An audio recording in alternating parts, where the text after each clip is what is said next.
Don't be mad at Caitlyn Clark.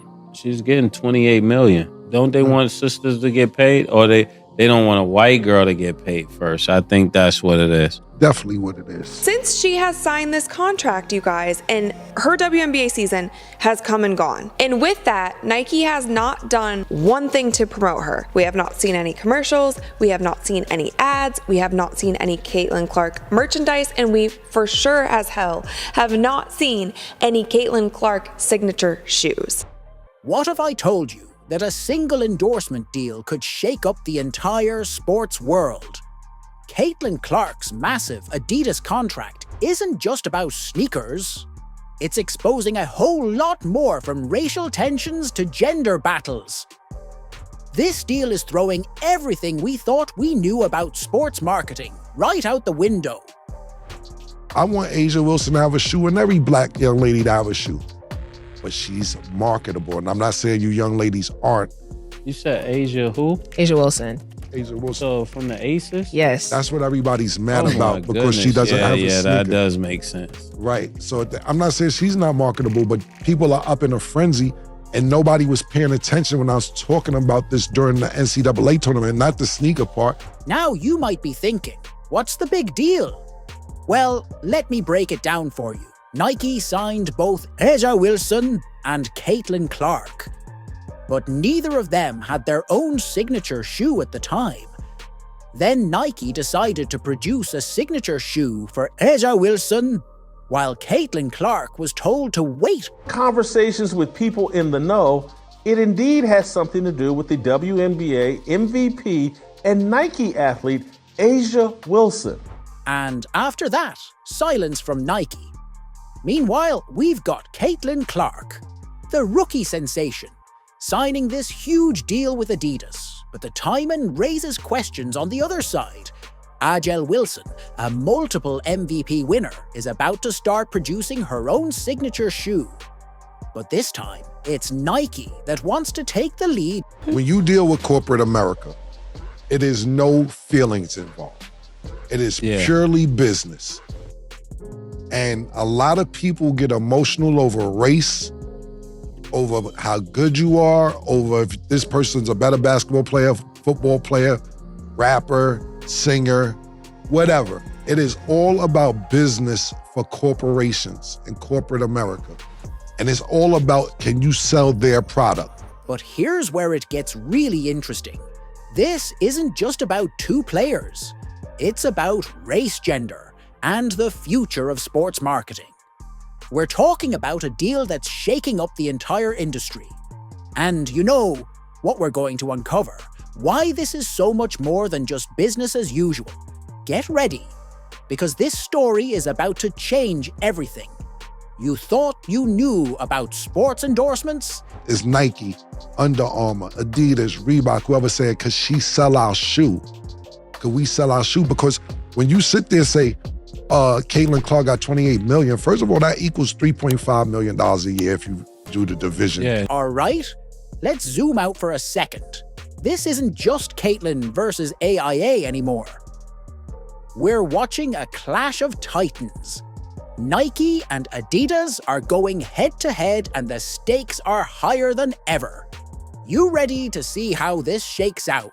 He reports Nike wants to prioritize A'ja Wilson, and it fears the optics of giving a rookie a signature shoe before an already established star who just won league MVP for the third time. Nike's been playing it safe, sticking with their tried-and-error strategy of backing established stars like AIA Wilson. But here's the thing. While they're busy focusing on the big names, they might have just missed out on the next big thing. Caitlyn Clark's been making waves. And Nike, well, they've been caught napping. Nike struck absolute gold when they signed Caitlyn Clark to an 8-year, $28 million endorsement deal. So why in the world are they ignoring her? You see, Nike signed Clark. But what did they do with her? Nothing, no ads, no merchandise. NATO. It's like they forgot they had a rising star on their hands. So when she turned pro, several shoe companies were after her. Under Armour said she'd be the face of Curry brand, Adidas and Nike. They saw what Nike couldn't or wouldn't. They swooped in and offered Caitlyn Clark a deal that's got everyone talking. It's not just a contract, it's a statement. Adidas is saying we believe in women's sports and we're backing that belief. Now let's talk about regular season viewership, not draft viewership. Regular season viewership, it grew by 20% in 2023. It's grown by 180% now, which means it would take another 5 or 6 years to do what Caitlyn Clark has done. But here's where it gets really interesting. Clark isn't just a good player. She's a game changer since she hit the scene. WNBA viewership has shot up by 400%. Her games are pulling in over 1 million viewers on average. Can you believe that one play transforming the entire landscape of women's basketball? It doesn't make any sense at all. And playing the politics where, oh, we need to release Asia's shoe first. Well, no, it's not Caitlyn's fault that you haven't done anything for Asia yet. And maybe think about, why haven't you released something for Asia yet? Is it because you're not sure how it will sell? And if that's the truth, like, that's just business. Why are we coddling these women? You wouldn't see this on the men's side. If a brand thinks they're gonna sell shoes with a player, they're gonna release some stuff. They're not gonna be like, oh, well, so-and-so has been playing in the league a little bit longer, so I'm gonna make sure I get theirs out first, then we'll push Caitlyn's 2 seasons. They're saying now that we might not get a signature shoe from Caitlyn until 2026 or 2027. So why did Nike let her slip through their fingers? Maybe it's about internal politics. Maybe they're so focused on their existing stars that they can't see the next big thing right in front of them. Or maybe they're stuck in the past, while Adidas is looking to the future. She landed a major endorsement deal with Adidas. This partnership is a game changer. It's a huge win for Clark and for women's basketball. And for women's basketball. You see, Adidas isn't just selling shoes. Here, they're selling a vision of what women's sports can be. They're betting big on Clark. Sure.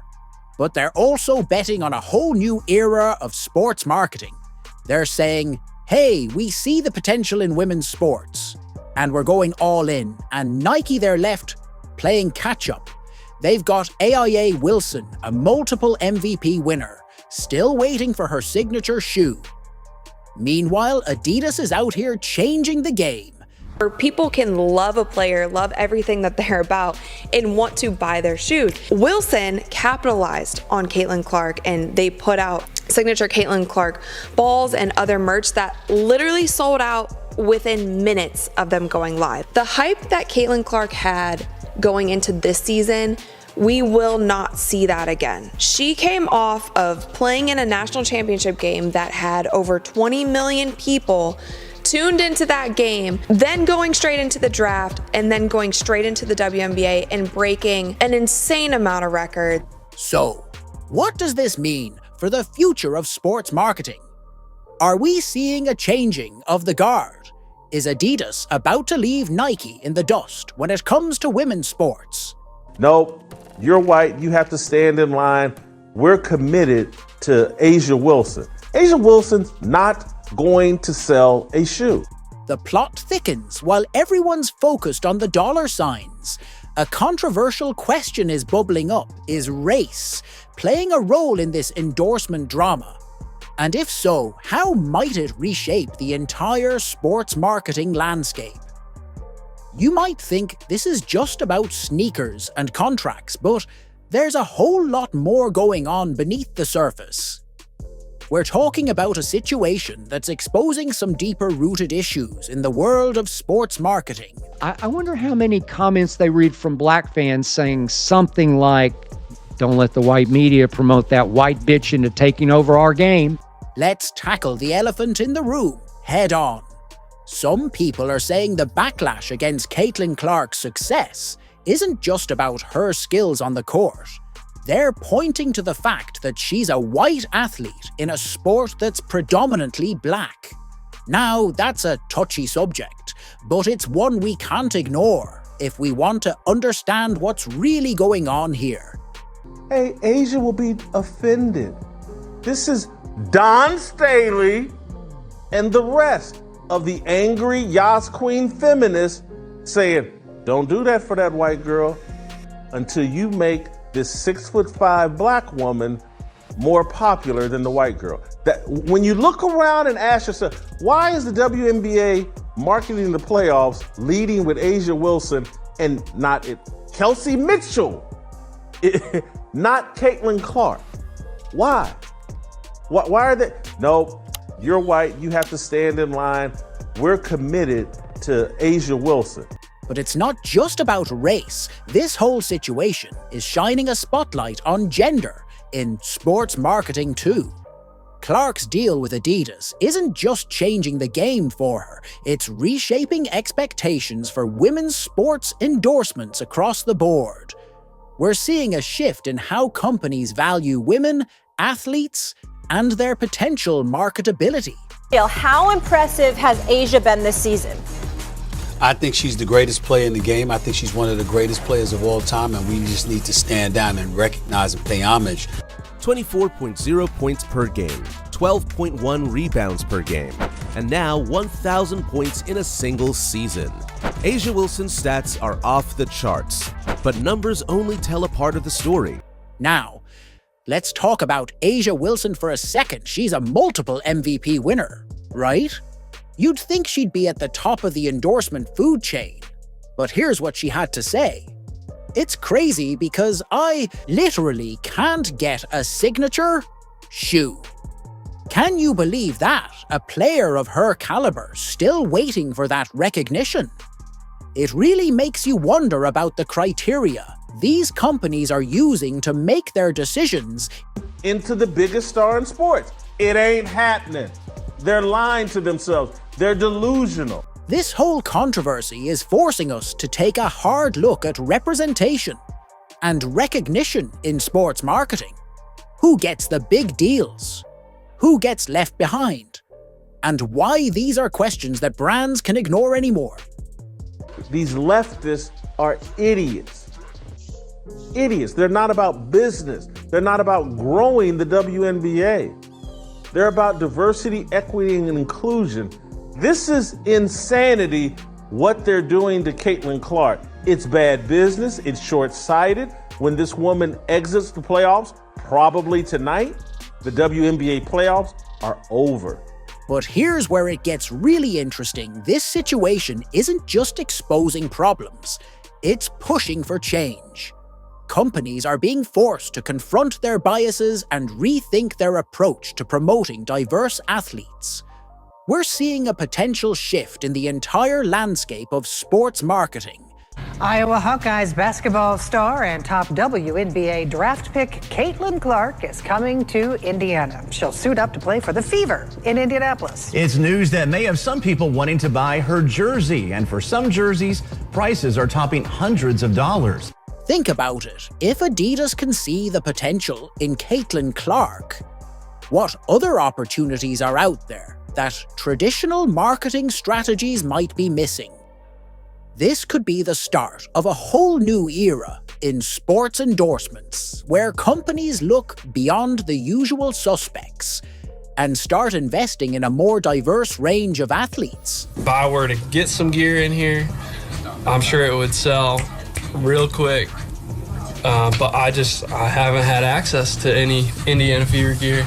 Just announced last night, the point guard who has played for Iowa is heading to play for the Indiana Fever. It's a draft pick that's motivating shoppers to show off their Caitlyn Clark pride. Another one sold for $375 today.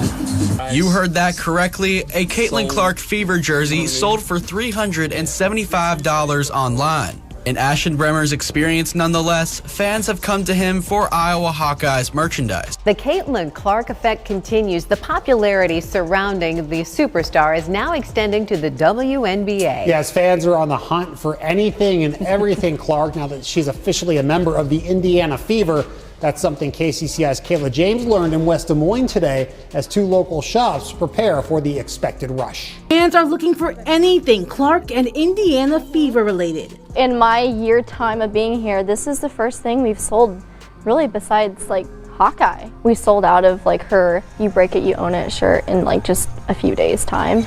You break it, you own it, and Clark number 22 have been popular for shops like the Black and Gold shop and right here in Rally House, and they expect anything Clark-related in Indiana Fever to be just as big. Now, you might be wondering why Adidas is betting big on Caitlyn Clark. Well, get ready for some mind-blowing numbers. Have you heard of the Caitlyn Clark effect? It's not just hype, it's changing the game for women's basketball. 35 points for the Fever in that win. She also added another 8 assists to her collection yesterday, which earlier in the weekend, Caitlyn Clark set the single season assist record in the WNBA, the most prolific passer in WNBA history. She is now the all-time rookie leader in points, assists, and three-pointers. There is exceeding expectations, and then there is whatever Caitlyn Clark continues to do in her rookie season in the WNBA. She has taken every bar set for her and gone over it, and that is ridiculously impressive. Let's talk about Clark's rookie season. She didn't just perform well. She dominated Clark LED, all rookies in points, field goals, made assists, steals, and minutes played. That's not just good, that's historic. And get this, she finished 4th in MVP, voting as a rookie. Can you believe that? Well deserved. She averaged 21.9 points, 10.5 assists per game. In that span, she recorded at least a dozen assists 9 times. That span also included the WNBA record, 19 assists on July 17th against the Dallas Wings. But wait, there's more. Clark didn't just break records, she shattered them. She scored the most points ever in a rookie season and dished out the most assists in any season period. And triple-doubles, she pulled off multiple of those. Something no rookie had ever done before. And in case you guys were curious what Caitlyn Clark did last Sunday against the NFL, 1.84 million viewers. Nearly twice as many people said, all right, let me turn off football and let me go check out Caitlyn Clark. Let me turn off this Eagles game and let me check out Caitlyn Clark. Let me turn off this Giants game, turn off whatever game you were watching. You guys said, okay, I've watched enough. Time for me to watch Caitlyn Clark, Indiana Fever make their playoff debut. You might be thinking, okay, she's good on the court, but what's the big deal? Well, here's where it gets really interesting.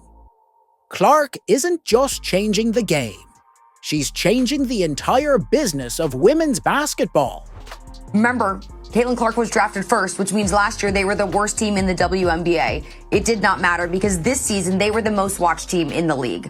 An average of viewership, 1.1 million viewers each game in the regular season. Other games, listen to this, paled in comparison, drawing just about 394,000 viewers on average per game. So 1.19 million versus 394,000 for the rest of the WNBA teams. Have you noticed more people talking about the WNBA lately? There's a reason for that. It's called the Caitlyn Clark effect. Since she joined the league, viewership has skyrocketed. We're talking about a 400% increase. Her games are pulling in over 1 million viewers, on average. One player transforming an entire league's popularity. This isn't just about basketball anymore. Clark's impact is forcing us to rethink how we value female athletes. Adidas saw this potential and pounced on it. They're not just selling shoes, they're investing in the future of women's sport. Had the craziest momentum that we have ever seen with any athlete in the history of ever. And the fact that Nike did not capitalize on that, the fact that they are the biggest athletic sportswear brand in the world, and we didn't hear a peep out of them the entire season, it truly makes me wonder, like, if I were Caitlyn Clark's management, and again, I don't know what's going on behind the scenes, but I would be truly rethinking the deal that I signed up for. How do you miss an opportunity like that? How do you not capitalize? Investment in women's sports, the way I see it, we're not going anywhere. Little girls are gonna play sports forever. They're gonna grow up to become women who are gonna continue to play sports. These teams aren't going anywhere, these leagues aren't going anywhere. It's not some startup that we hope works. It's not leaving. And it's such a wonderful investment opportunity, whether it's individuals or corporations, to look like a genius. Get in now. I promise you in 10 years, you're going to look like a genius. Nice to see investment in other women. You know, if you looked at how most of that taxpayer investment is typically spent, I would think it'd be definitely something that we don't think about with regards to gender. Is that Clark will take all of her current national sponsorships with her to the WNBA, which includes State Farm, Gatorade, Nike, Xfinity, H&R Block, and Panini America, just to name a few. She can also earn more money in the WNBA offseason through league sponsorships, up to $250,000 on a player marketing agreement through the league itself. There's also a $500,000 bonus split between the two Commissioners' Cup teams, as well as a $500,000 playoff pool.